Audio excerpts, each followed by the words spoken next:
vos applaudissements.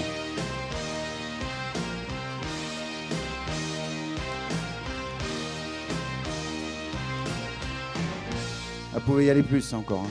Franchement, moi quand j'arrive sur scène comme ça, je peux vous dire que ça fait pas autant d'effet, hein, je vous le dis. Allez messieurs, c'est à vous.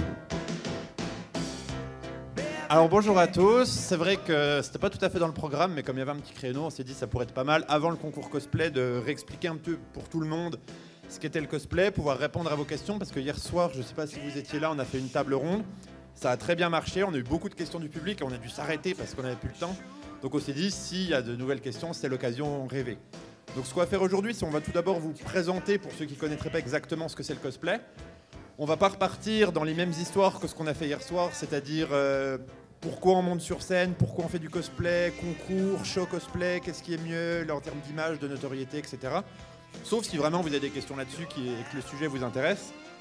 Ce qu'on pensait faire, c'est que vu que vous allez voir un concours cosplay, vous allez voir les sélections de la Coupe de France de cosplay là, tout à l'heure.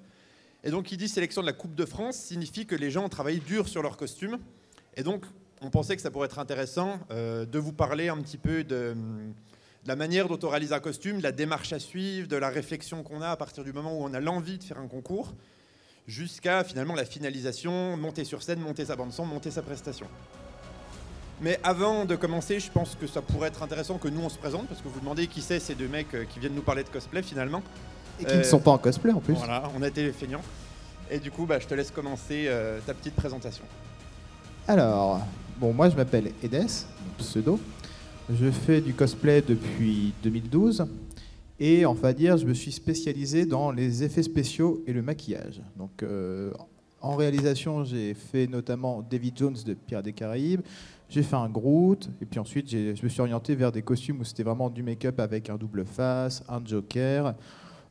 Récemment, j'ai fait le Capitaine Haddock avec une grande prothèse et tout ça. Hier, j'avais juste le costume, j'avais pas mis la prothèse. Et voilà, donc moi, ce qui m'intéresse, c'est vraiment de me transformer mon visage et de jouer. J'aime bien les monstres ou des personnages un peu issus de comics, de bandes dessinées. Voilà. À toi. Alors moi, ce qui m'intéresse, c'est pas trop les prothèses, même si j'aimerais en faire, j'ai pas du tout les compétences pour faire ça. Moi, ce qui m'intéresse beaucoup plus, c'est tout le travail d'armure. Principalement donc des armures intégrales, des grosses armures souvent, parce que j'aime bien, plus c'est gros, plus c'est imposant, plus j'aime. Et aussi, moi ce qui m'intéresse justement, c'est l'univers vraiment du cosplay, au-delà du simple fait de porter le costume. Qu'est-ce qui va au-delà, qu'est-ce qui inclut le fait d'être en costume, que ce soit le roleplay, que ce soit des fois les passages sur scène, etc. Et sinon, j'avoue aussi, je suis un gros cosplayer de concours, donc j'aime beaucoup ça, j'aime beaucoup la scène, donc je monte assez régulièrement sur scène, donc j'ai fait plusieurs concours, des concours internationaux.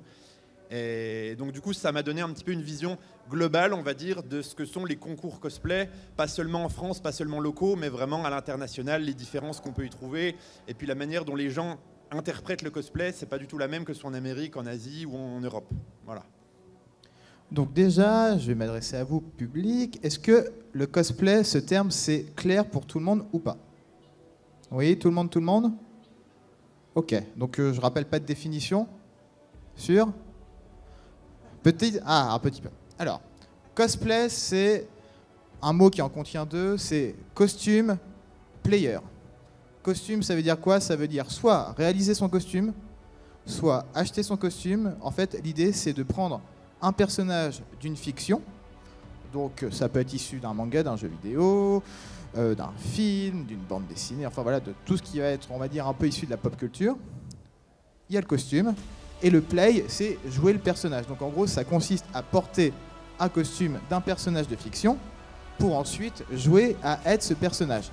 Et aussi jouer à être costumé, parce que du coup, il y a aussi le fait que c'est un jeu d'être costumé. Et donc ça, pour faire un rappel historique assez rapide, c'est né, on va dire, dans les années fin 70, début 80, avec deux grandes fresques de la science-fiction, Star Wars et Star Trek. Les films sont sortis et il y en a qui se sont dit « Oh, c'est trop cool !» ces personnages de science-fiction, on va faire des costumes qui reproduisent les personnages. Ensuite, ça s'est beaucoup exporté au Japon. C'est un japonais qui a inventé le terme cosplay, et notamment dans les années 80, il y a eu l'émergence de tout ce qui est manga, animé, tout ça. Donc c'est pour ça qu'on a vraiment plus tendance à, au début, mettre le cosplay du côté du Japon, mais c'est plus, l'origine est plus américaine. Ensuite, ça a été exporté au Japon, et puis ensuite, ça s'est exporté partout. Ensuite, ce qu'on peut dire sur le cosplay, c'est qu'il y a plusieurs manières de le voir et de le faire. Voilà, en fonction des cultures, les manières de faire vont être différentes. En Europe, de manière générale, on adore fabriquer son propre costume, on adore passer sur scène, faire des prestations. Aux États-Unis, ils sont plus dans la construction du costume, mais les prestations, en fait, ça va plus constituer à faire des défilés de costumes. Parce qu'ils sont plus nombreux aussi, donc faire des prestations qui dureraient 2 minutes sur un concours, il y aurait 50 personnes, ça serait plus difficile à gérer. Donc eux, ils sont plus dans, on va faire des costumes très impressionnants, mais peu importe si on ne peut pas vraiment énormément bien bouger avec, du moment qu'on arrive à faire un aller-retour. Voilà. Au Japon, admettons, ils sont moins attachés à la construction du costume, ils sont plus dans l'image. C'est-à-dire qu'eux, ils vont... En fait, ça ne dérange absolument pas d'aller acheter un costume, de le porter, et au final, ce qui va le plus importer, ça va être l'image, donc une photo qui va être très retouchée, photoshopée, enfin voilà, de manière à ressembler à un personnage de manga de manière très très fidèle. Voilà. Donc ça, c'est voilà, petit résumé. Hier, c'est vrai que durant la conférence qu'on a faite, on a vu que en fait, le cosplay, c'était très large et que finalement, chacun avait une définition du cosplay, parce qu'il y a des choses qui sont un peu à des frontières, et donc cosplay, pas cosplay, c'est très... Ça, on peut en discuter pendant des heures. Effectivement, oui. Alors du coup, effectivement, comme on l'a dit en introduction, là on va plutôt s'attarder nous à la construction du cosplay, puisque c'est vrai que la démarche d'acheter un cosplay, même si elle est tout à fait légitime, bon, voilà, on achète un cosplay, on l'a acheté, point final. Donc nous, on n'a pas grand-chose à vous dire là-dessus, parce que vous savez déjà. Disons que ce qui peut être intéressant là-dessus, c'est déjà la première chose, pourquoi on fait du cosplay ? C'est généralement parce qu'on aime la culture pop et qu'on a envie de rendre hommage à cette culture. En portant un costume, en le fabriquant, même en l'achetant, d'une certaine manière, pour moi, le cosplay, c'est une forme de fan art. Il y en a qui font faire des illustrations en reprenant ces personnages pour créer leurs images. Le cosplayer, c'est celui qui aime les personnages, qui porte le costume, donc c'est un hommage à un univers précis. Donc ça, la première chose, c'est choisir le personnage. Effectivement, et je comptais rebondir quand même sur ce que tu as dit sur pourquoi on fait du cosplay. Parce que vous demandez peut-être les cosplayers qui montent sur scène pourquoi. Donc effectivement, chacun a ses propres objectifs. Mais du coup, moi, ce qui m'intéresse, par exemple, c'est créer le costume. C'est-à-dire que j'aurais pas vraiment d'intérêt à acheter un costume, oui, d'accord, parce que j'aime pas porter un costume, j'aime pas faire des photos. J'aime bien le faire. Et une fois qu'il est fait, j'en fais un autre. Donc c'est vrai que du coup, la conception du costume peut avoir un rôle assez prédominant, on va dire, dans l'attachement qu'on a à cette discipline. Exactement, c'est-à-dire que il y a des personnes qui vont beaucoup plus aimer le côté construction costume, d'autres qui vont beaucoup plus aimer le côté player, jouer, puis il y en a qui finalement aiment et jouer et construire. Donc finalement après c'est plus individuel, hein, c'est en fonction de ses sensibilités, de ses envies, tout ça. Et c'est vrai que, admettons, parfois quand on achète un costume, moi ça m'est déjà arrivé sur le personnage du Joker. J'avais pas envie de m'embêter de faire le costume. Par contre, ce qui m'intéressait, c'était de faire de belles cicatrices, un beau make-up. Donc du coup, j'ai mis tout là-dedans. Et le reste, j'ai acheté le costume, je l'ai un peu restylisé, tout ça. Mais le gros travail que j'ai fourni là-dessus, c'est vraiment le fait de faire des prothèses. Et voilà. Parce que c'était la partie qui m'intéressait sur ce costume. Et donc maintenant, on va pouvoir continuer un petit peu comme tu l'as introduit dans la démarche, on va dire, je veux créer un cosplay, je veux faire un concours, par exemple, les sélections Coupe de France que vous allez voir tout à l'heure. Et effectivement, tout d'abord, il faut savoir quel personnage vous allez faire. Est-ce que vous allez faire un personnage parce qu'il vous plaît en termes de caractère ? Est-ce que vous allez faire ce personnage parce qu'il vous plaît en termes de costume ? Que ce soit juste le visuel ou juste que ce soit parce que c'est une technique, un processus de création que vous avez envie de faire ? Est-ce que vous voulez faire ce personnage pour jouer le roleplay, juste pour des photos, etc. Puisque ça va vraiment influencer ce que vous allez faire. Et c'est vrai que des fois, sur les réseaux sociaux, on voit des gens qui disent, ils me postent leur tête et ils disent quel costume m'irait bien. À chaque fois, on leur répond, non, c'est pas à nous de te dire quel costume faire, c'est à toi de savoir ce que tu as envie de faire. Ce qu'il faut savoir, c'est que la démarche de création d'un costume, c'est quelque chose qui peut être assez rapide si c'est un petit costume, mais si c'est un gros costume, ça peut être extrêmement long. Je sais que moi, j'ai l'habitude de faire des grosses armures, donc quand il y a un débutant qui veut faire une grosse armure, il vient me voir. Et souvent, je lui dis, mais t'as vu le projet, c'est un truc de fou, ça va te prendre des années, ça va te coûter une fortune. Mais on voit, ils sont motivés. Donc, si la motivation est là, il n'y a pas de souci. Par exemple, mon dernier costume, j'y ai passé 9 mois. Donc, et c'est pas 9 mois toujours de bonheur où on fait son petit costume, on est heureux, on a un bel avancement, on est satisfait de soi. Non, la moitié du temps, c'est nul, j'arrête, j'en ai marre, ça me saoule. Donc voilà, le choix du personnage, c'est quelque chose de vraiment important. Et il y a un autre point qui me semble, enfin 2 autres points même qui me semblent importants, si par exemple le costume veut être porté en concours, c'est tout d'abord, est-ce que le costume peut répondre aux exigences du concours? Puisqu'en effet, dans les concours, vous allez avoir un règlement avec une notation, et dans cette notation, vous allez avoir un pourcentage entre le costume et la prestation. Je vais prendre un exemple tout bête, le dernier concours que j'ai fait, il y avait 50% costume, 50% prestation. Alors je me disais, j'avais une envie, c'était de faire un costume tiré de Warhammer, c'était une énorme armure, comme ça, avec des ailes qui s'ouvraient dans le dos, qui faisaient presque 2 mètres. Et c'est EDS d'ailleurs qui m'a dit « Non mais ne fais pas ça, tu pourras pas bouger sur scène, et du coup les points de prestation, tu les auras jamais. » Donc finalement, je l'ai pas fait, mais voilà, parce que je me suis dit, voilà, si je veux mettre toutes les chances de mon côté, ce costume-là ne conviendra pas. Et effectivement, après, vous avez le côté technique. Une autre expérience que j'ai eue, c'est que j'avais été sélectionné pour l'Eurocosplay en 2016 avec une armure. Et le jury m'avait dit, eh ben, pour la finale, ce serait bien que tu n'aies pas que de l'armure, que le jury puisse juger de l'armure, du tissu, et différentes pièces. Si vous faites 15 fois la même pièce, le jury va regarder une, il va dire ok c'est bien, mais le reste, bah, c'est la même chose. Donc du coup, certains costumes, on va pas se le cacher, si vous suivez attentivement les concours, vous vous rendez compte que dans les gros concours, vous avez souvent les mêmes costumes qui reviennent. Parce que c'est des costumes qui mélangent plusieurs techniques, qui sont des costumes qui sont vraiment, on va dire, taillés pour la gagne, parce que vous avez de la prothèse, vous avez du make-up, vous avez de la perruque, vous avez de l'armure. Et ça, c'est vraiment des costumes que les cosplayers affectionnent parce qu'ils mélangent plein de techniques différentes et ça permet vraiment de les mettre en valeur. Parce que vous pouvez être le plus doué de tous les cosplayers, si vous choisissez un costume très simple, genre Luffy avec un chapeau de paille, vous ne pourrez pas démontrer tout votre talent, tout votre savoir-faire, et forcément, même si vous êtes le meilleur du monde, bah, le jury ne pourra pas vous classer parce qu'il n'aura rien à juger concrètement. Et donc c'est vrai que le choix du personnage, parfois, on va dire, quand on sait qu'on va faire un concours, comme tu le disais Darion, ça va influencer notre choix. C'est-à-dire que, admettons, on va se dire, ce costume, j'avais prévu de le faire de cette manière, mais si je le fais de cette manière, je ne pourrai pas bouger. Exemple tout bête, moi j'ai fait un Groot, sauf que ce Groot, je ne l'ai jamais destiné à un concours. Du coup, moi mon but c'était de faire des photos avec, de la vidéo, tout ça, enfin faire quelque chose qui finalement vivrait plus par l'image, mais par contre en concours je pourrais pas beaucoup bouger, je pourrais rien faire avec, donc je sais très bien que lui il est pas fait pour le concours, mais c'était pas mon objectif de base. Mon objectif de base c'était de créer un costume qui soit le plus réaliste, qui soit le plus proche du film, quitte à sacrifier la mobilité. A l'inverse, il y a des costumes parfois on se dit, on essaye de trouver un juste milieu en disant ouais ce costume il est impressionnant mais je pourrais quand même bouger sur scène, il faut juste que je trouve des petites tactiques pour justement le rendre un petit peu plus mobile, pour, admettons, un truc tout bête, toi ce que tu avais fait sur ton énorme armure, c'était de rajouter un petit ventilateur pour, parce qu'il fait très très chaud dans une grosse armure, voilà, et le petit ventilateur était censé apporter un peu de confort quand on est entouré par de la mousse ou des matières dans lesquelles on respire pas en fait.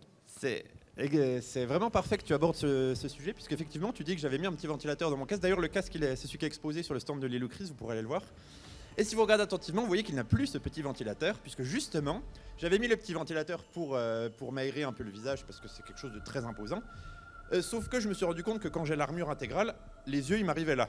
Donc je pouvais vous voir vous, mais tout ce qui était devant moi, je pouvais pas. Donc je devais marcher sur scène, donc vous imaginez un peu le chaos, surtout que c'était à Japan Expo, donc une scène, il y avait des étages, il y avait des pentes, il y avait des crues. Et donc en fait j'ai sacrifié le petit ventilateur, je l'ai enlevé parce que du coup je voyais dans le respirateur qui était là. Donc voilà, c'est vraiment encore une fois de plus une petite concession que j'ai fait sur mon confort personnel pour pouvoir justement voir et évoluer sur scène. Et effectivement quand on fait de l'armure c'est quelque chose qu'on fait vraiment au quotidien, de ajuster un peu le costume pour pouvoir bouger. Parce que si vous avez déjà vu les visuels qu'on a par exemple dans des jeux comme World of Warcraft, ils ont des épaulières comme ça, qui sont plus hautes que la tête, sauf que vous pouvez pas lever le bras plus que ça. Donc du coup vous pouvez pas faire de grands gestes. Donc après, il faut savoir ajuster. Il y a certaines pièces, des fois, on les a retaillées, on les a ajustées pour pouvoir bouger finalement, puisqu'il vaut mieux un costume un peu moins réaliste dans lequel on peut bouger qu'un costume vraiment où on est complètement goncé. Parce que ça, c'est un peu dommage et on a l'air un peu ridicule dedans.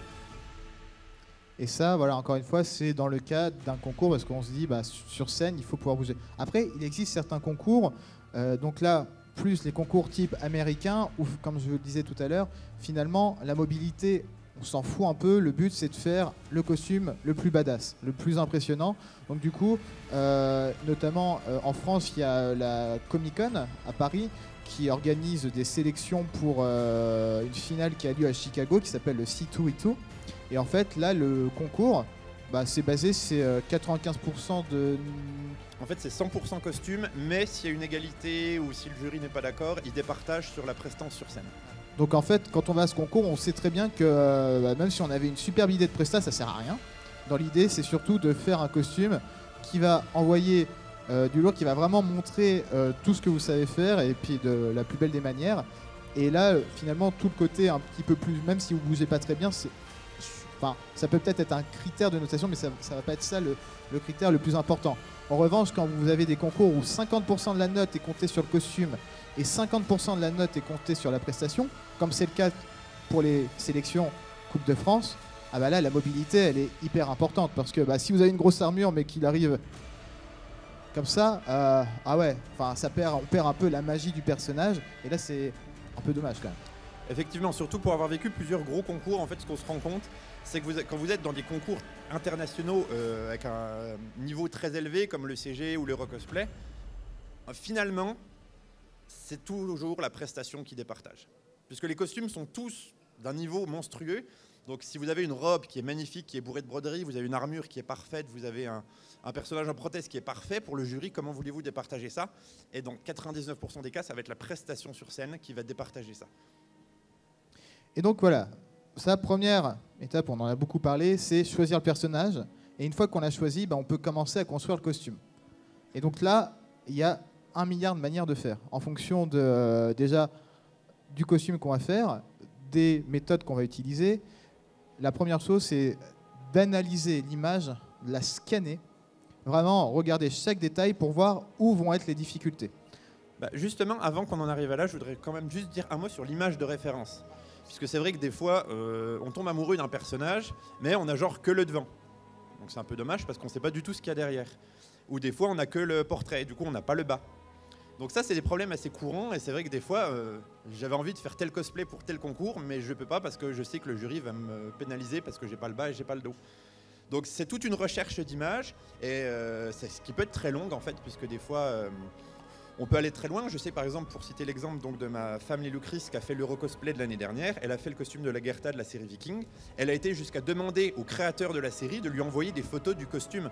Et donc elle a le créateur du costume qui lui a envoyé le buste de Lagertha sous toutes les coutures, vraiment le buste original qui était porté par l'actrice. Elle a eu l'image vraiment en HD pour pouvoir vraiment le faire exactement à l'identique.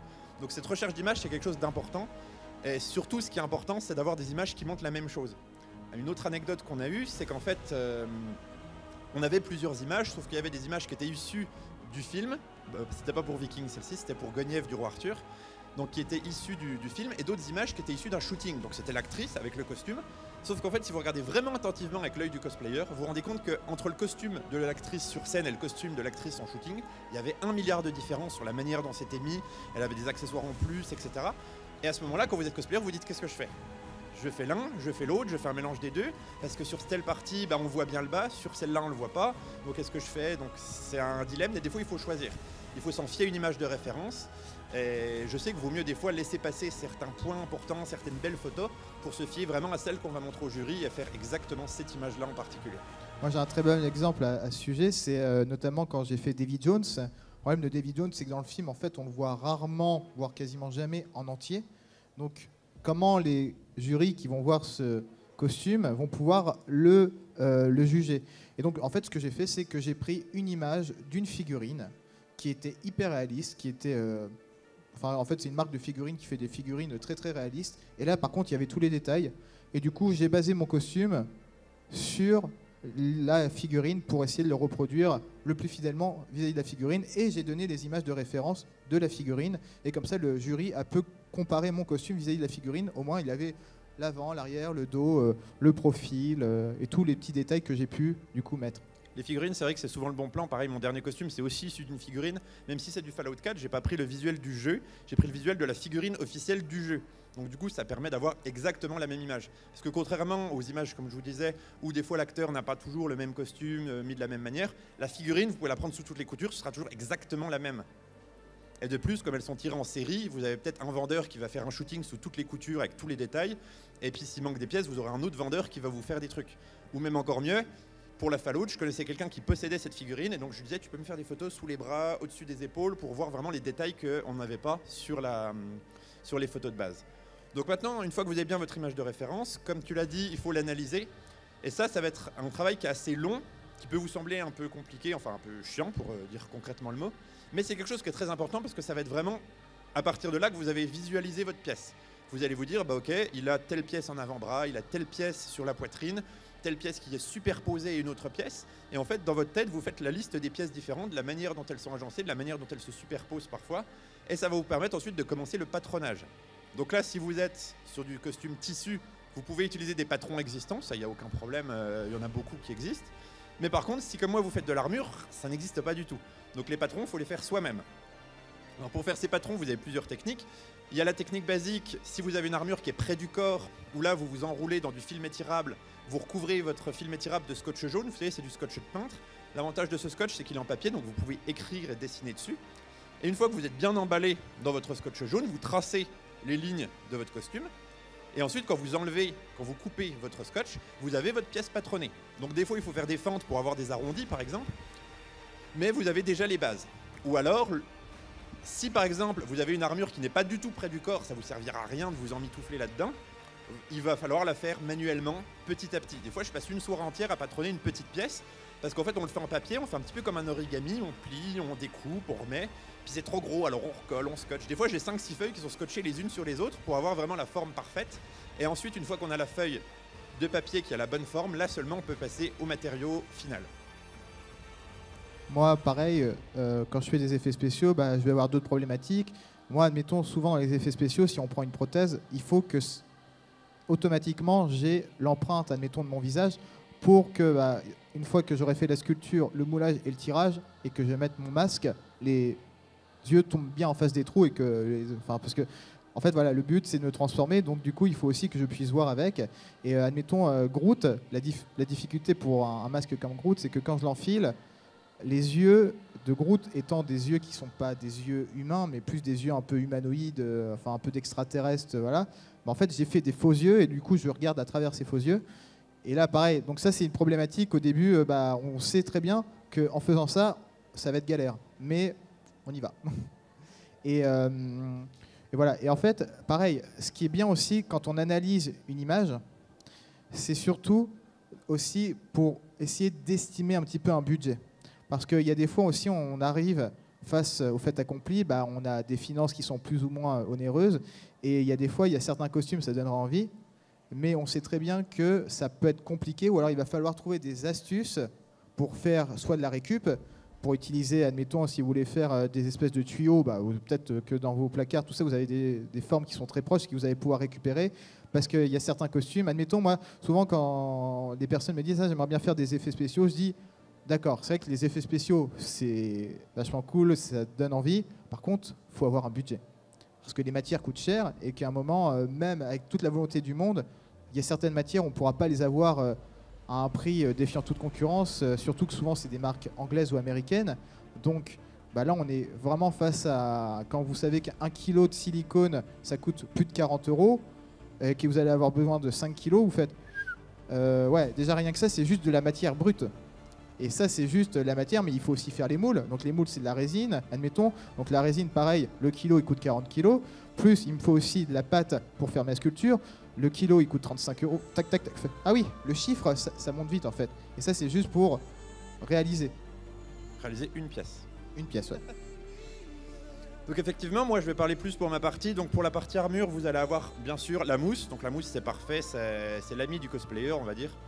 Quand on dit mousse, faites attention quand même si vous avez envie de commencer un costume. On parle avant tout de mousse EVA, donc EVA pour Evazote.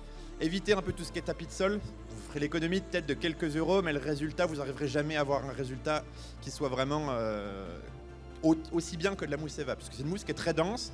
Et finalement, si vous la chauffez un peu au décapeur thermique, vous allez avoir quelque chose de vraiment très lisse, de vraiment parfait. Et du coup, directement, vous pourrez l'enduire et la peindre. Donc vous n'aurez pas besoin de faire des étapes de ponçage, de lissage, etc. Sinon, vous avez tout ce qui est thermoplastique, tout ce qui est Worbla, tout ce qui est Tibra, etc. Donc ça, c'est pas mal pour rigidifier la mousse. Ça permet aussi, par exemple, si vous avez une pièce qui est censée être en armure, si vous bougez et que votre pièce, elle se plie, ça fait pas vraiment armure. On voit que c'est du faux. Alors que, par exemple, avec une pièce qui est doublée au Worbla ou au Tibra, c'est une pièce qui est dure. Donc du coup, vous pourrez plus facilement avoir l'effet d'une vraie armure.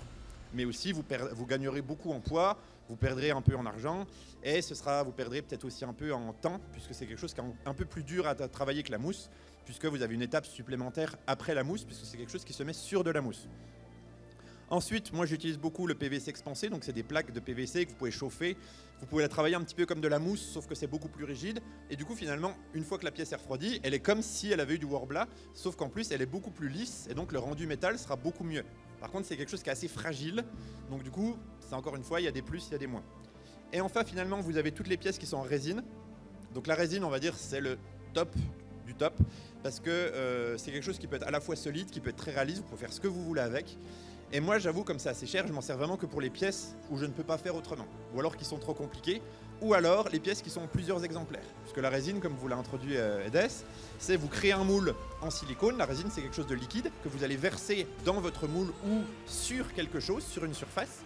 Et la résine, en polymérisant, va se durcir. Donc du coup, vous pourrez retirer dans votre moule, et vous aurez donc l'envers du moule. Ou alors, si vous l'avez enduite sur quelque chose, ça va permettre de rigidifier votre mousse. Par exemple, le casque que j'ai exposé là-bas, il y a de la résine dessus, du coup il est un peu rigide. Mais à la base, c'est de la mousse. Et l'avantage aussi, c'est que du coup, si vous l'avez versé dans un moule, vous pouvez recommencer à l'infini. Et si par exemple, vous avez des crânes un petit peu partout, au moins vous aurez l'avantage que ce seront tous exactement les mêmes et que vous n'aurez pas les resculpter à chaque fois. Donc la résine, c'est à la fois le mieux en termes de qualité, mais aussi en termes un peu de fainéantise, parce que finalement, c'est quelque chose qui permet de dupliquer les choses à l'infini. Mais c'est quelque chose qui est assez onéreux et qui est quand même assez technique à maîtriser. Donc une fois que le costume est terminé, qu'est-ce qu'on peut dire après sur la création? Alors, est-ce que déjà, il y a des questions? Parce que c'est vrai qu'on parle, mais vous avez aussi la parole. Donc, est-ce qu'il y a des questions peut-être que vous voulez qu'on aborde sur des questions techniques? Alors, nous, on sera plus spécialisés dans nos domaines. Donc, question ou pas? Non? Non. Alors on embraye du coup sur... vous vouliez vous inscrire à la Coupe de France, vous avez créé votre costume avec les techniques qu'on vous a données, et maintenant il va falloir s'inscrire au concours, puisque les personnes qui vont défiler devant vous se sont inscrites il y a quasiment un mois, et lors de cette inscription, ils ont dû fournir plusieurs choses. Ils ont dû tout d'abord fournir leur image de référence, puisque les jurys vont devoir juger leur costume, non seulement sur la qualité technique, mais également sur la ressemblance à une image de référence. Comme je disais tout à l'heure, c'est important d'avoir choisi la bonne image, puisque je vais vous le dire, j'ai déjà été jury, et on m'a déjà donné une image de référence qui ne ressemblait pas du tout à la personne, et la personne m'a dit « Ah oui, j'ai mis celle-là, mais c'est pas le costume-là en fait. » Pourquoi tu l'as mis alors? Parce que du coup, on n'a pas pu le juger, puisque ça n'était pas du tout la bonne image. Et donc, ils envoient cette image de référence, ils envoient également leur fichier son, puisque toutes les prestats que vous allez avoir devant vous sont des prestats qui ont été préenregistrés, donc on n'a pas le droit de donner le micro à un cosplayer et de le laisser improviser, sauf dans certaines petites conventions, mais dans la plupart des concours, on n'a pas le droit de faire comme ça. Et ensuite, le cosplayer va devoir s'entraîner, puisque si c'est 50% costume, 50% presta, si vous passez 6 mois sur votre costume et une demi-heure sur la préparation de la presta, il y a forcément un moment où au niveau de la presta, ça va peut-être pêcher. Donc il faut s'entraîner à se comporter comme le personnage. Si vous avez un dialogue, au moins essayez d'être synchro avec l'élève, de ne pas être en décalage. Si vous êtes en groupe avec un combat, essayez que le combat soit bien chorégraphié. C'est-à-dire que des fois, on envoie des gens qui font comme ça. Vous voyez ? Donc ça coûte rien de faire comme ça, c'est un grand mouvement, dans le but vraiment d'être dans le personnage, d'occuper la scène, d'essayer de réfléchir comment transporter le public. Et ça passe vraiment par des répétitions. Donc si vous avez le projet de faire un cosplay groupe, n'hésitez pas à vous retrouver, à répéter, si vous voulez vraiment avoir quelque chose de dynamique. Une petite anecdote que j'ai aussi à vous dire, c'est que donc ma femme Lilou Chris avait fait un duo avec un autre cosplayer pour Japan Expo, c'était du Mortal Kombat. Donc ils allaient se castagner au début et à la fin de la presta, sauf que le problème, ils habitaient à 500 km l'un de l'autre. Comment ils faisaient pour répéter? Ils ont répété par Skype, en vidéo, chacun de leur côté. Et en fait, c'est assez rigolo de leur voir. Et finalement, ils ont fait vraiment tous leurs mouvements de combat en même temps sur Skype. Et quand ils se sont retrouvés, ils ont fait les mêmes mouvements en même temps. Et ça collait bien. Parce que du coup, même s'il y avait de l'éloignement, ils ont réussi à faire chacun leur mouvement. Mais ce qui est intéressant, c'est qu'il y avait toujours une petite distance. Parce qu'ils n'avaient pas encore osé vraiment aller au corps à corps. Et ce que Lilou m'a dit plusieurs fois, c'est que s'ils avaient eu un peu plus de temps pour répéter, là, ils auraient pu peut-être essayer de faire comme s'ils se frappaient pour vraiment donner vraiment du cœur à la prestation. Parce que dans le cadre d'un combat, on le voit vraiment quand c'est volontaire, quand c'est donné, plutôt que quand c'est un coup arrêté. Vous voyez, par exemple, si je veux taper Edes, si je fais comme ça, c'est moins bien que si je fais comme ça, alors que je lui ai pas fait mal. Mais c'est vraiment tout dans l'entraînement, on va dire, et dans la manière dont vous voulez vous comporter sur scène. Après, c'est vrai que c'est quelque chose d'assez difficile, puisque des fois, si vous montez sur scène, on est un peu tétanisé, mais il faut vraiment ne pas avoir peur, vous voyez. c'est pas effrayant d'être sur une scène, donc n'hésitez pas vraiment à aller au bout de votre prestation. Au moins, vous serez heureux de ce que vous avez fait et vous pourrez être fier de ce que vous avez accompli. Tout à fait. Et puis c'est vrai qu'après, voilà, généralement, quand on veut faire un concours, c'est aussi parce qu'on a le plaisir de la scène. Il ne faut pas que ça soit une obligation. Les concours, c'est une manière parmi tant d'autres de montrer son costume. Moi, mon expérience personnelle fait que j'en ai fait très très peu, parce qu'au début, ça ne m'attirait pas. Plus ça va, plus ça me donne envie d'en faire, et du coup, je pense que je vais un peu plus m'y mettre. Mais au début, moi, mon plaisir, c'était de faire mon costume, faire des photos, et finalement, les images que j'en avais, c'était vraiment ça mon plaisir. Organiser aussi des shootings dans des lieux, en me disant, bah voilà, j'ai fait tel personnage. Admettons pour des vidéos, je me dis, ça serait bien que je trouve une grotte ou un endroit un peu glauque qui puisse rappeler l'ambiance de Pirates des Caraïbes, et pouvoir finalement avoir de belles images de mes costumes. Voilà, ça, voilà. Et en fait, le plaisir de la scène, souvent, il passe par les concours, parce que en France, il y a beaucoup de manières. Enfin, la plus grande manière, celle qui est le plus répandue pour passer sur scène, c'est par des concours. Il existe aussi, parfois, si on veut se tester, des scènes libres. Donc, c'est des scènes où, en fait, on ne va pas être jugé. C'est juste, vous venez sur scène. Après, ça dépend des conventions, comment elles organisent ça. Il y en a qui le font, il y en a qui ne le font pas. Admettons, à Japan Expo, il y a une petite scène où, justement, c'est un peu improvisé. Si vous n'osez pas faire un concours, vous pouvez monter sur scène et puis montrer un petit peu votre costume. Et puis, ça peut être une première manière d'appréhender la scène. Et ensuite, si on sent de passer le pas, là, on passe en concours. Et il faut se dire que, normalement, quand vous êtes jugé, après, on va dire, ça dépend aussi des personnes dans le jury, tout ça, mais normalement, les personnes ont un regard bienveillant. S'il y a des critiques, c'est normalement des critiques qui vont être constructives, qui vont vous permettre de vous améliorer à la fois en termes de technique, mais aussi à la fois en termes de roleplay ou Et là, on pourrait peut-être aborder un petit point qui est intéressant, c'est aussi le jury, qu'est-ce qu'il fait? Parce que du coup, là, il y a le cosplayer, mais c'est vrai qu'avec Aldarion, on a jugé pas mal de concours. Et du coup, en fait, il y a des critères. Tout à l'heure, on vous disait, il y a une image de référence et il faut que le costume ressemble le plus fidèlement à l'image. Alors pourquoi on vous dit ça? C'est parce que généralement, le concours, ça se passe comment? C'est-à-dire que vous avez, si on prend un concours, 50% de costume, 50% de prestations. En fait, c'est pas aussi simple que ça. C'est-à-dire que dans le costume, il y a des sous-catégories. Et dans ces sous-catégories, on met des notes. Et en fait, en fonction de ça, ça nous permet de donner une note à chacun des participants, et sur le costume et sur la prestation. Et dans ces sous-catégories, il y a quoi? Dans la partie costume, il y a souvent ressemblance à l'image, qualité de réalisation, originalité, finition, choix des matériaux. Difficulté. Donc, difficulté du costume. Et juste, originalité n'y est pas à chaque fois, puisque c'est vrai qu'effectivement, ça peut être dur de juger une personne sur le fait que d'autres personnes ont fait le costume. On ne va pas lui enlever des points parce que d'autres ont fait le costume. Donc des fois, il y a ça. Je me rappelle, il y avait une convention où il y était, et on s'est réunis, le jury, on a dit non, ça en barre. On ne jugera pas là-dessus. Et donc, vous vous doutez que, admettons, j'ai une bêtise, un costume qui est parfaitement fait, mais par contre qui est un peu éloigné de l'image de référence, il aura tous les points sur qualité de réalisation. Par contre, sur ressemblance à l'image, il aura peut-être que, je dis une bêtise, 2 sur 5.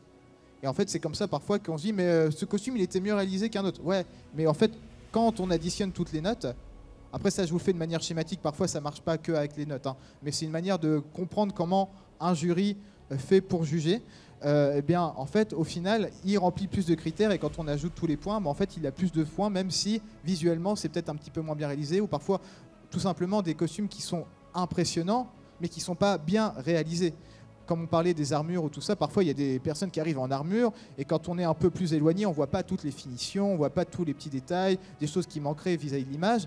Et c'est vrai que le côté impressionnant, on fait waouh, c'est lui qui va gagner. Et puis ensuite, quand on annonce les résultats, je comprends pas, c'est la personne qui a juste fait un costume avec un pantalon, tout ça. Oui, certes, peut-être que visuellement ça paraît plus simple, mais en fait, le costume il était parfaitement réalisé, alors que l'autre, il y avait énormément de détails qui ont été oubliés, tout ça.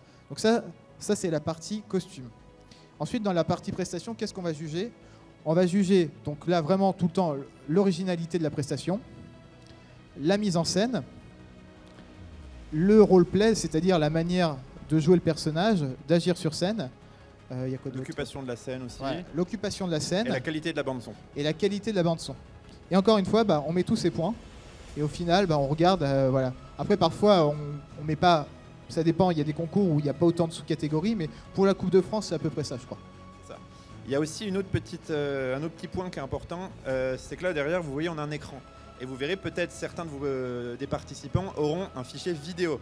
Et ça en fait c'est de plus en plus répandu, puisque quand on a commencé le cosplay, nous c'était que des bandes son, des MP3, des fichiers audio, parce que la plupart des conventions n'étaient pas équipées en écran.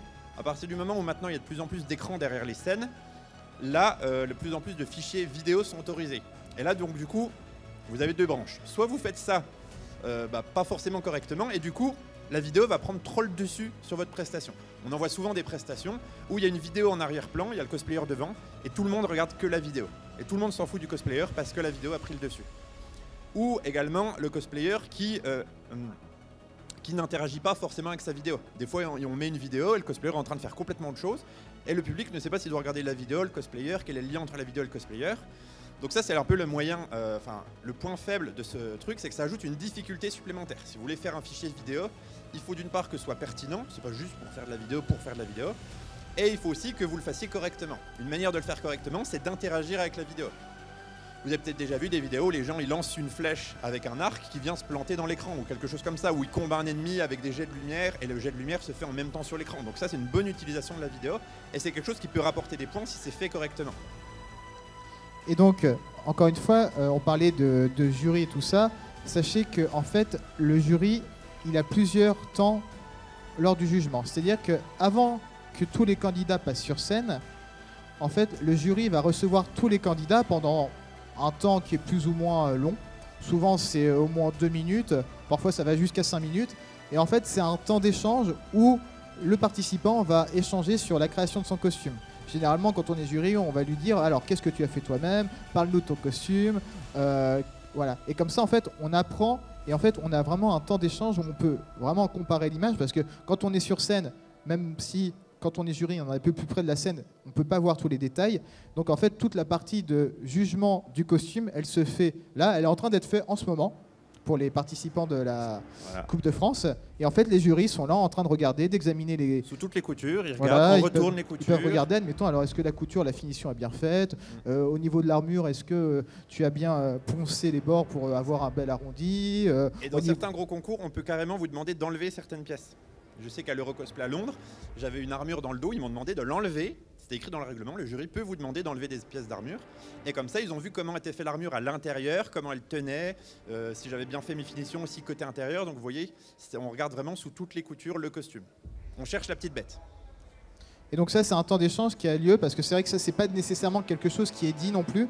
Et on peut se dire, mais comment ils ont pu voir tout ça ? En fait, voilà, dans tous les concours, si un concours n'autorise pas les jurys à avoir un temps d'échange avec les candidats, c'est que c'est a priori un mauvais concours, en tout cas un concours qui respecte pas totalement le travail qu'a pu fournir le cosplayer, parce que, comme le disait Aldarion, quand on passe 9 mois sur un costume et qu'on n'a que 3 minutes pour en parler, faut trouver les bons mots, il faut savoir en parler de manière succincte, mais vendre son travail. Et d'ailleurs, justement, ce moment d'échange qu'en tant que cosplayer, on a avec le jury, souvent, c'est quelque chose qu'on prépare. Bon, je sais, moi, je suis assez mauvais là-dessus, mais dans les gros concours, je sais que ma femme, elle le fait souvent parce qu'elle parle pas beaucoup anglais, donc dans les concours internationaux, elle répétait tout son texte par cœur. Elle récitait son texte par cœur, j'ai fait telle pièce de telle matière, etc., j'ai fait ça. Parce que le nombre de fois où je vais dans un jury, je dis alors voilà, puis quand je sors, je fais « Ah, j'ai oublié de parler de ça, puis j'ai oublié de dire que j'avais fait ça, puis j'ai oublié ça, puis j'ai oublié ça, puis j'ai pas parlé de mon casque. » Et puis voilà, c'est un peu dommage parce que du coup le jury, lui forcément, il n'a pas eu le temps de tout voir, il se pose des questions, tiens, il nous a pas parlé de ça, et du coup il peut pas deviner que forcément on a fait quelque chose à tel endroit qui est pas visible. Et ça c'est quelque chose aussi qui est à préparer. Ensuite, une fois que tout le monde est passé devant le jury, à chaque fois, généralement en tant que jury, on prend quelques minutes pour réfléchir. Par exemple, le jury spécialiste prothèse me dit « Ah, elle est très bien cette prothèse ». Moi je lui dis « La pièce d'armure était assez moyenne, là il y avait quelques points qui n'allaient pas ». Et ça nous permet vraiment de discuter sur la personne. Et je vais même aussi aborder un petit point. En tant que cosplayer, ce temps d'échange nous permet aussi de voir ceux qui nous mentent. Parce que, on va pas vous le cacher, vous avez des gens qui se présentent en concours qui disent « Oui, c'est moi qui l'ai fait mon short ». Et nous, on le regarde de près, on lui demande « T'es sûr, vraiment ?» On essaye pas de le piéger, on essaye de voir. Voilà. Mais des fois, au bout d'un moment, on est obligé de se rendre à l'évidence. Tiens, il y a une étiquette H&M dessus, quoi. Donc voilà, ça, c'est des choses qui nous sont tous arrivées. Et c'est notre rôle aussi de jury de savoir déceler les personnes qui du coup risqueraient de monter sur le podium alors qu'elles ne le méritent pas à la place que d'autres qui ont beaucoup travaillé sur leur costume.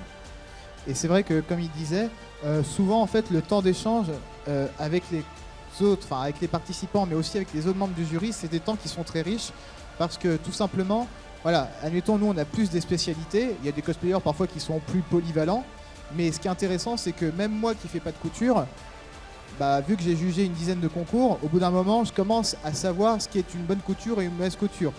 Comment c'est bien réalisé, et je commence à avoir des réflexes que j'ai vu faire par d'autres jurys ou qui m'ont dit bah là tu vois, admettons le biais il a mal été posé parce qu'il n'est pas régulier. Donc bah moi maintenant en tant que jury je me dis bon bah c'est sûr que la partie make-up va énormément m'intéresser, la partie prothèse tout ça, mais je vais aussi regarder la couture si c'est un costume où il y a beaucoup de couture et je vais aller voir certains détails. En fait c'est ça aussi qui est très intéressant quand on est jury, c'est qu'on enrichit notre expérience sans avoir fait.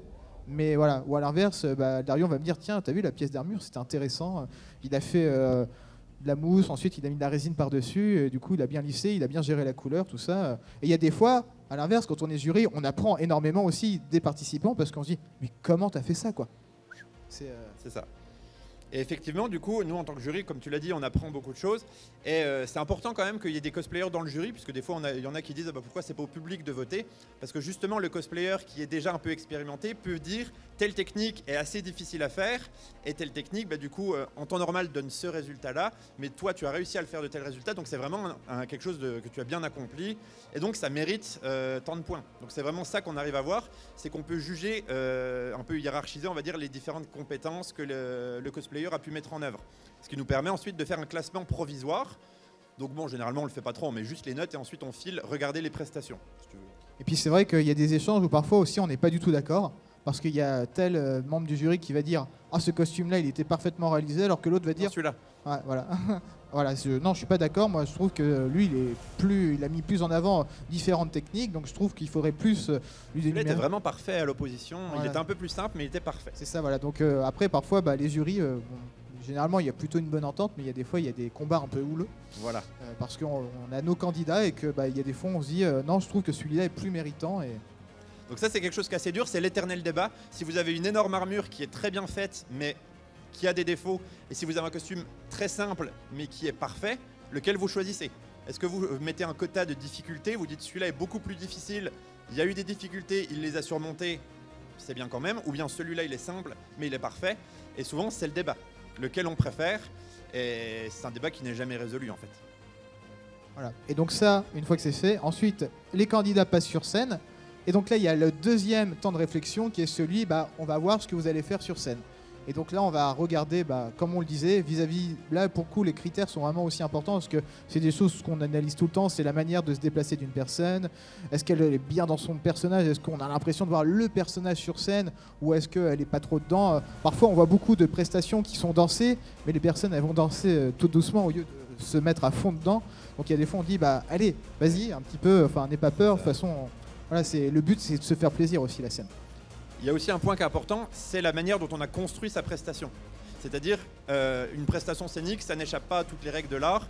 C'est un début, un milieu, une fin. Vous ne pouvez pas faire n'importe quoi. Le public et le jury, il faut qu'ils comprennent ce qui se passe. Si vous avez un personnage qui se met à pleurer tout d'un coup, tout le monde va se dire pourquoi il pleure. S'il se met à se battre, pourquoi il se bat. Il faut vraiment réfléchir aux règles de la logique, toute simple. C'est-à-dire que si vous faites une prestation, il faut que tout le monde, même ceux qui ne connaissent pas le manga ou le jeu vidéo, soient capables de comprendre le personnage. Et justement, les très bonnes prestations, c'est des prestations où on ne connaît pas du tout le personnage, mais la prestation du cosplayer nous a fait vraiment c'est quoi le verbe?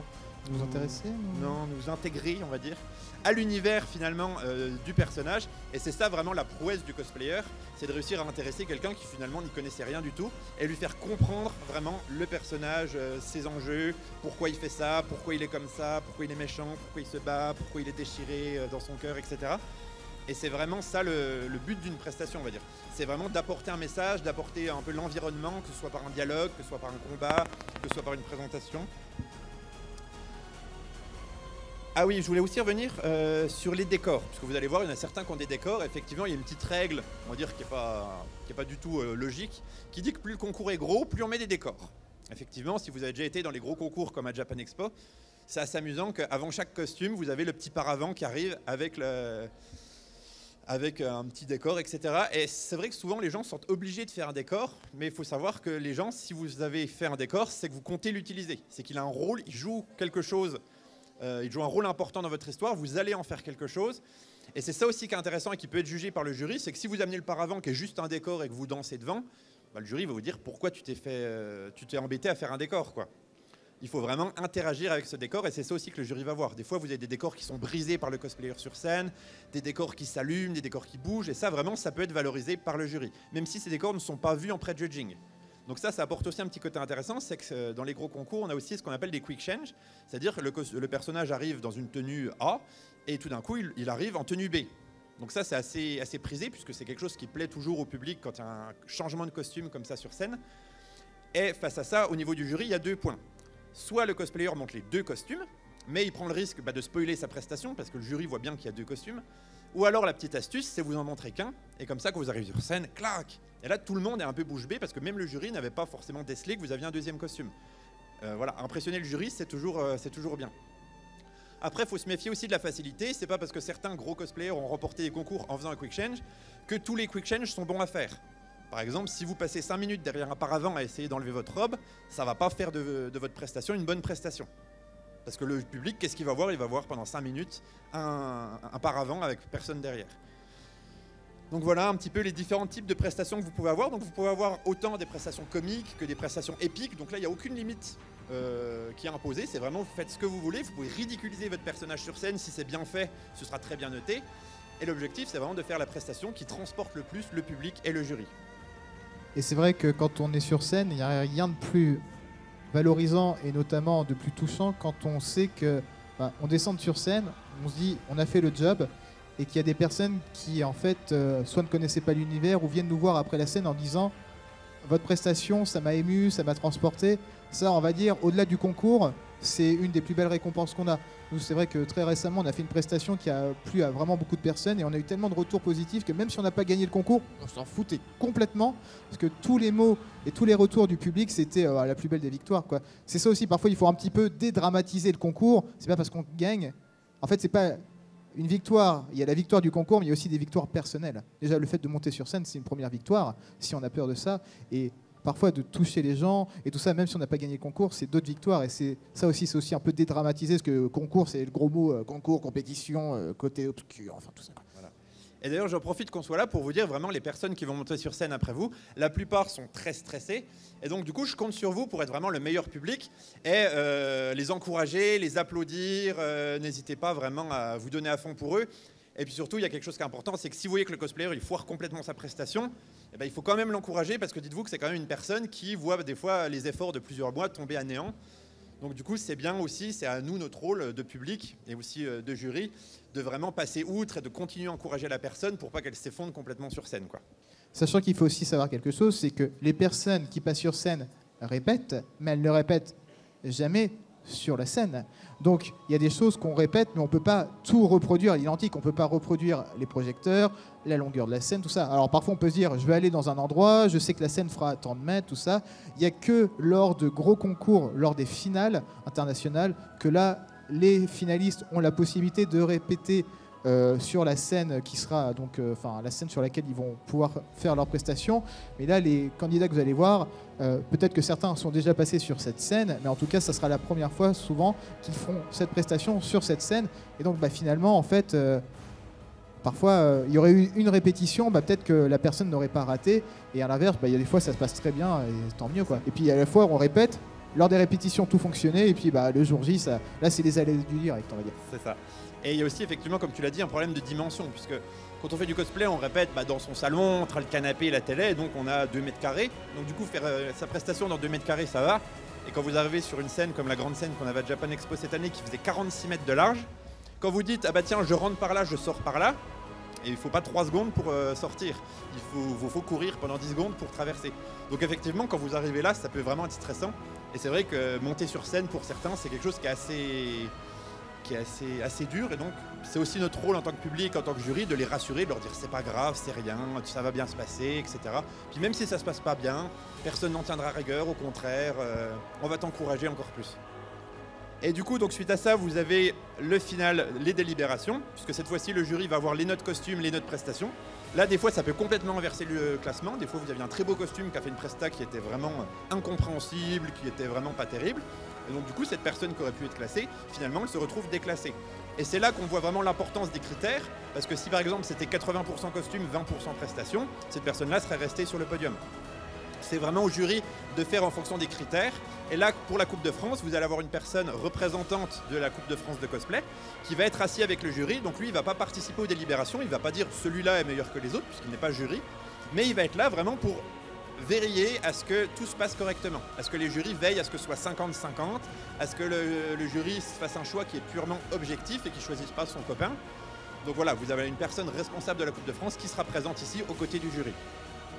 Ensuite, il y aura donc l'annonce des prix.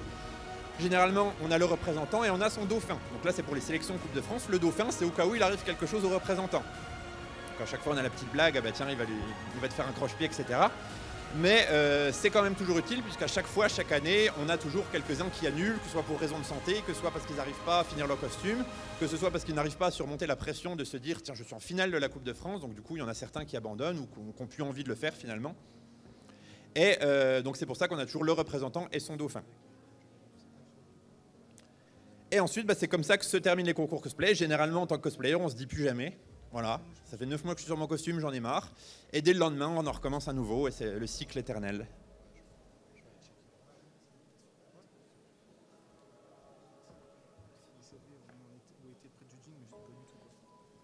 Nous, on n'en sait rien. Ok. Alors, ce que je vous propose maintenant, vu qu'en fait, nous, on est censé meubler, en fait, je vous cache pas. On n'est pas là pour vous retenir, c'est pas nous qui retardons le concours, c'est nous qui comblons la scène, le vide, pendant l'attente du concours. Donc du coup, ce que je voulais savoir, c'est est-ce que vous avez des questions sur le cosplay? Donc ça peut aborder plusieurs thèmes. Ça peut dire tout d'abord... vas-y, venez. Ça peut être tout d'abord, qu'est-ce que le cosplay en termes de définition? Qu'est-ce que vous considérez qu'un cosplay est un cosplay, etc. Ou bien en termes de prestations, en termes de concours, en termes de technique. N'hésitez pas, si vous voulez savoir comment on fait un moule en résine, on peut vous expliquer. Alors bonjour. J'avais d'abord une petite question, c'est concernant le judging final, donc après avoir passé sur scène, est-ce que le public, quand il est emballé par exemple pour une prestation, ça peut avoir un impact sur le judging final? Alors, généralement c'est rare, parce qu'il n'y a pas de critères. En fait, moi j'aimerais bien que parfois il y ait un concours où dans les notes prestations, il y ait, je dis une bêtise, 10% de la note qui compte sur le ressenti du public. Ça pourrait être intéressant. Mais généralement, non. Après, il faut se le dire, si le public est emballé, généralement, le jury aussi. C'est rare que le public soit en délire et que le jury, oh non, c'est nul. Enfin, généralement, on ressent souvent la même chose. Donc, un public qui va être réactif, en plus, si nous-mêmes, on est emballés, on va se dire, et t'as vu le public? Voilà. Donc, ça ne va pas être un critère. Voilà, mais généralement, si le public est emballé, c'est que la prestation, soit elle a été drôle et que tout le monde s'est bien marré, soit on a été impressionné, tout ça. Et voilà. C'est vrai, c'est tout à fait vrai. Il y a aussi un petit point quand même pour nuancer tout ça, c'est qu'un costume tiré d'un univers complètement inconnu, qui va faire par exemple une prestation très émouvante, le public va pas forcément être super chaud, même si la prestation peut être géniale. Par contre, si vous avez un costume tiré d'un univers ultra connu, genre un Avengers ou Pokémon, le public, dès qu'il va entendre le cri, il va faire Wouah! Et du coup, forcément, ça va être un peu injuste parce que du coup, c'est quelque chose qui est purement subjectif. Ou alors, si c'est quelqu'un que vous connaissez, vous crierez forcément plus fort que si c'est quelqu'un que vous connaissez pas, même si du coup, les deux performances n'étaient pas forcément égales. Du coup, c'est le rôle du jury aussi de ça, c'est de nuancer, dire attention, là, ça a beaucoup gueulé, mais c'est parce que c'était un Avengers, quoi. Une autre question ?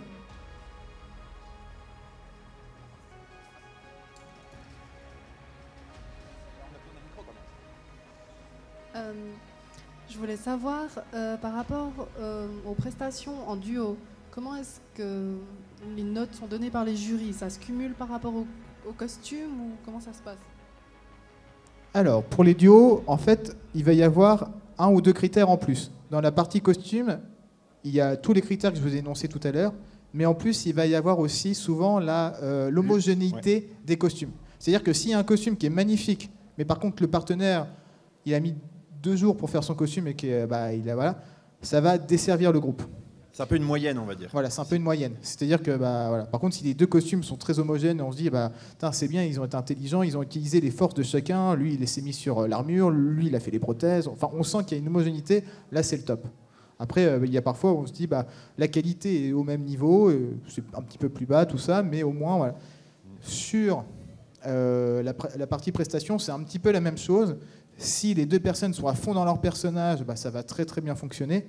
Par contre, bah, s'il y a une des personnes qui est un petit peu plus timide et qui n'ose pas trop jouer son personnage alors qu'elle devrait être à fond, bah, ça peut desservir le groupe aussi. Donc bah, là, pareil, on retire des points, quoi. Oui, c'est une moyenne, on va dire.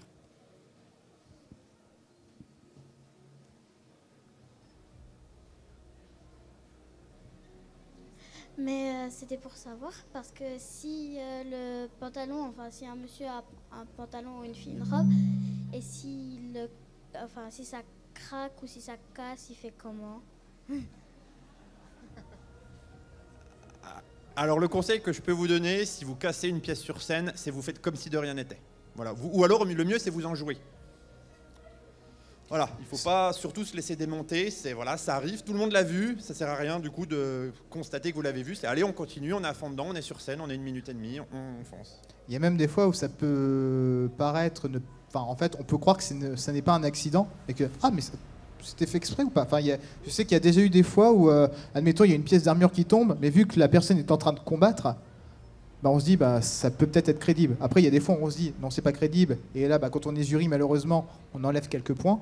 Et c'est ça qui fait que parfois, il y a un candidat qui va un petit peu plus se démarquer parce qu'il aura parfaitement réalisé sa presta. Après, voilà, là, comme on disait, ce sont les aléas du direct. Donc après, c'est un petit peu... On est obligé, nous, en tant que jury, d'enlever quand même quelques points parce que ça sous-entend qu'il y a une faiblesse au niveau de la construction du costume. S'il l'a perdu, c'est parce que la pièce était un peu abîmée, parce qu'elle était peut-être mal cousue. Et donc, on est obligé d'enlever quelques points. C'est pas seulement parce que la prestation, ça a craqué sur scène, c'est aussi parce que du coup, ça témoigne que le costume était peut-être un peu mal fait.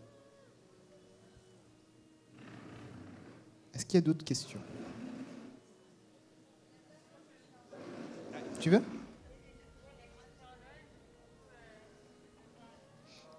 Comment ils font ils prennent combien de jours pour construire un cosplay? Alors ça dépend. Ça dépend du costume, c'est vrai que c'est une question qui est assez intéressante. Un costume, ça peut être fait en 3 heures si c'est vraiment un truc facile, que vous avez tout à portée de main, ou ça peut prendre des mois, voire des années, si c'est quelque chose qui est énorme et qui vous demande beaucoup de temps. Ça dépend vraiment du modèle du costume, et certains, ils passent beaucoup de temps. Voilà. En fait, ça va aussi dépendre de l'expérience de la personne.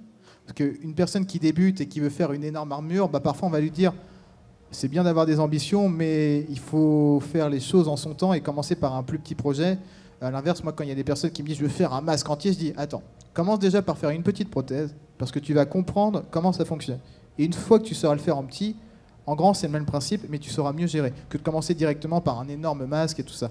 Donc ça, il y a la partie déjà des compétences de la personne. Et après, au-delà des compétences... Il y a parfois 2 personnes peuvent mettre des temps très différents sur un même costume alors qu'elles l'ont fait exactement de la même manière.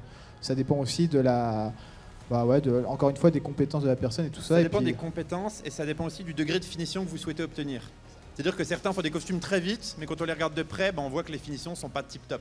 D'autres, au contraire, passent énormément de temps, mais quand le costume sort, il est absolument parfait. Et il y a un autre point que je voulais aborder, mais je crois que j'ai oublié... Oui. C'est qu'en fait, parfois, des fois, on prend tellement de temps à faire un cosplay qu'on a fini le cosplay, enfin, on a fini un certain nombre de pièces, et quand on regarde les premières pièces qu'on a faites, en fait, on a tellement progressé entre-temps que déjà, les pièces qu'on a faites ne nous conviennent déjà plus. Et du coup, on les refait. Et inversement, ça peut être un circuit sans fin. Et un des exemples que je peux donner, c'est sur, encore une fois, de ma femme, je suis désolé, je parle tout le temps d'elle. Elle avait fait une Death Knight de World of Warcraft, et elle l'a mis presque 2 ans pour le faire. On l'a pas fait que ça pendant 2 ans. Mais du coup, les pièces qu'elle avait fait au début et les pièces qu'elle allait faire à la fin n'avaient absolument rien à voir. Moi c'est pareil, hein. Le Davy Jones que j'ai fait une première version. Puis après j'ai appris plein d'autres techniques en effets spéciaux. Je me suis dit mais en fait c'est pas du tout comme ça qu'il fallait faire, même si le premier résultat sur le coup était plutôt convaincant. Et du coup après j'ai refait plein de pièces. Et puis en fait il y a 2 voire 3 versions parfois d'un même costume. Il évolue dans le temps parce que on apprend et que de ces apprentissages on se dit on peut faire mieux. Et... Ouais. Ah, une autre question.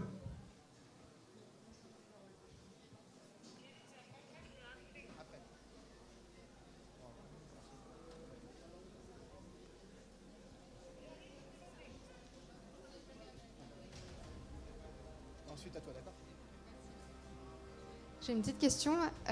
Quand vous avez des cosplays, par exemple, plus armure et plutôt dans la couture, est-ce que vous avez une manière différente de juger le costume ou alors vous vous basez sur les mêmes critères? On se base exactement sur les mêmes critères et c'est là justement qu'est le problème. C'est une armure bien faite et un costume tissu bien fait, lequel est le meilleur? C'est souvent assez délicat. Donc c'est pour ça, comme je vous l'ai dit tout à l'heure, on cherche la petite bête. Et c'est vrai que dans les gros concours, ça ne va pas se compter en termes de points qui s'ajoutent les uns sur les autres, puisque vous marquez des points sur telle ou telle compétence. C'est vous partez avec un capital de points et dès qu'on voit un défaut, on enlève un point. Donc voilà, ça c'est un peu dommage, mais c'est la règle qu'on a dans les gros concours, parce que du coup, finalement, c'est très dur de départager un très beau costume tissu et une très belle armure. Du coup, ma question rejoint un petit peu celle de mademoiselle, mais c'était en rapport avec les matériaux. Par exemple, une armure qui est faite avec des pièces en plastique ou en résine 3D, ou une armure qui est faite en métal, est-ce qu'elle sera notée de la même façon ou pas de la même façon? Alors là, tu soulignes un point qui est aussi intéressant, c'est que qui dit concours, qui dit règles aussi. Il y a des règles, et parfois il y a des règles de sécurité. Et notamment sur les armures, il y a certains matériaux qui ne sont pas autorisés. Et souvent, très souvent, le métal n'est pas autorisé. Pour les concours, parce que si la personne se blesse, ça peut... Après, je dis pas, hein, avec de la résine, on peut vraiment se faire mal aussi. C'est pas nous qui faisons les critères et le règlement. Mais ensuite, disons que c'est un petit peu... ce qui est intéressant, c'est de se dire qu'en fait, avec différents matériaux, on peut obtenir des résultats très similaires. L'avantage du métal, c'est qu'il a tout de suite le rendu réaliste. Par contre, l'avantage de la mousse, c'est que c'est beaucoup plus léger. Donc en fait, dans les deux choix de matériaux, il y a des intérêts, parce qu'il y en a un qui va être plus réaliste et donc qui va peut-être demander un travail de peinture moins poussé.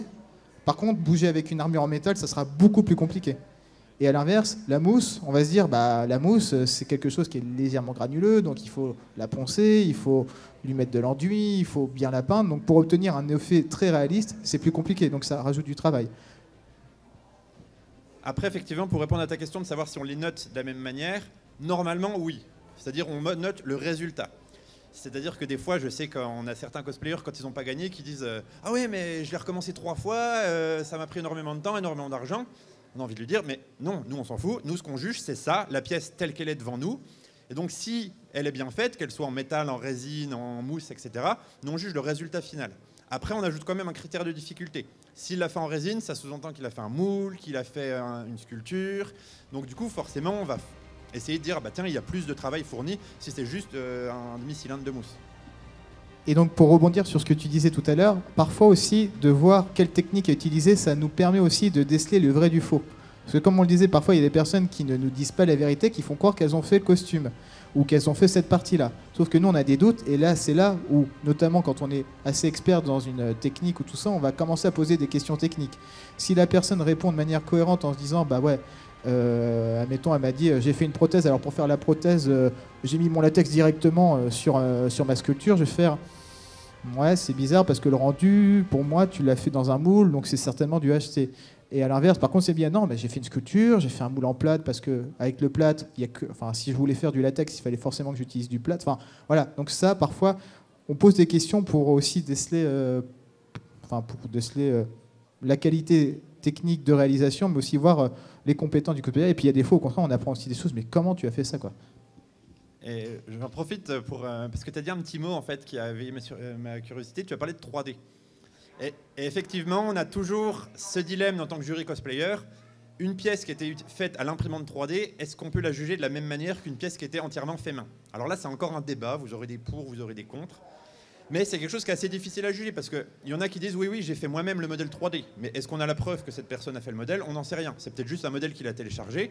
C'est peut-être même une commande qu'il a faite auprès de quelqu'un qui avait une imprimante 3D et qui présente en concours. Nous, en tant que jury, on n'a pas la moindre idée. Il nous dit c'est de l'impression 3D.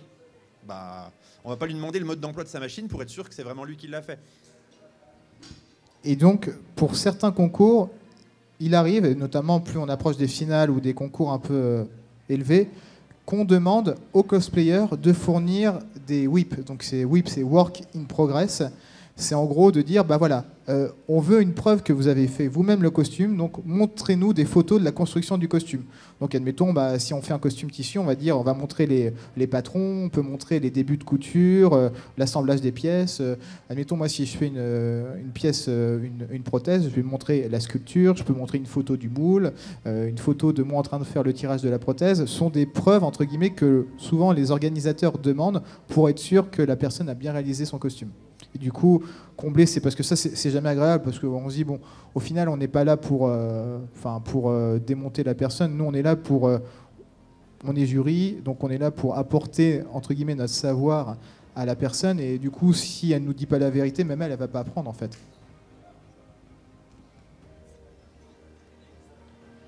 Est-ce que vous avez encore une question?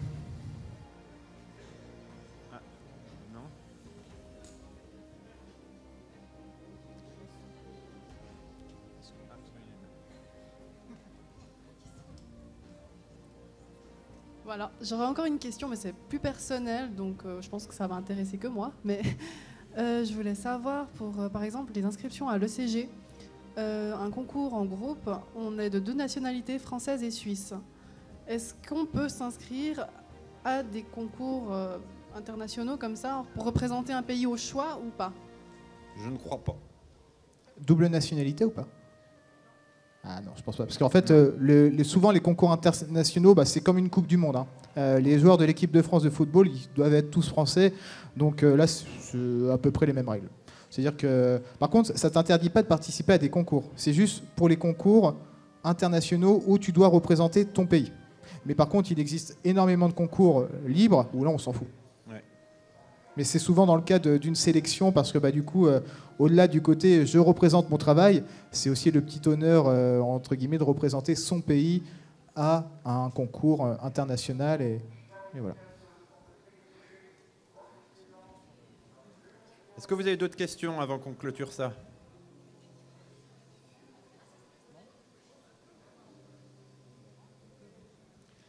Très bien, bah du coup, on vous remercie pour votre attention. Si vous avez des questions, vous pourrez nous retrouver au niveau du stand des jurys. Donc n'hésitez pas à nous poser toutes les questions que vous avez sur toutes les thématiques que vous souhaitez, ou si vous avez besoin d'un conseil technique, des choses comme ça. Si vous avez envie de vous lancer dans le cosplay mais que vous n'osez pas, vous ne savez pas par où commencer, c'est toujours bien d'aller demander l'avis des gens qui ont déjà commencé pour savoir, bah tiens, si tu veux commencer, essaye plutôt comme ça, plutôt qu'aller droit dans le mur et de se dire, bah mince, j'aurais peut-être dû demander quelques conseils avant ça. On a tous connu ça, ce moment où on se dit, bah j'aurais dû plutôt demander avant d'essayer. Donc voilà, donc n'hésitez pas à venir nous voir, et en tout cas je vous souhaite un bon concours. N'hésitez pas vraiment à encourager tous les participants. Comme j'ai envie de dire, faites du bruit pour les participants parce qu'il faut y aller sur scène, c'est pas facile et vous avez passé un bon moment, il n'y a pas de doute. Donc voilà, encore merci pour votre attention et puis bah, à très bientôt. Merci à tous et bonne journée.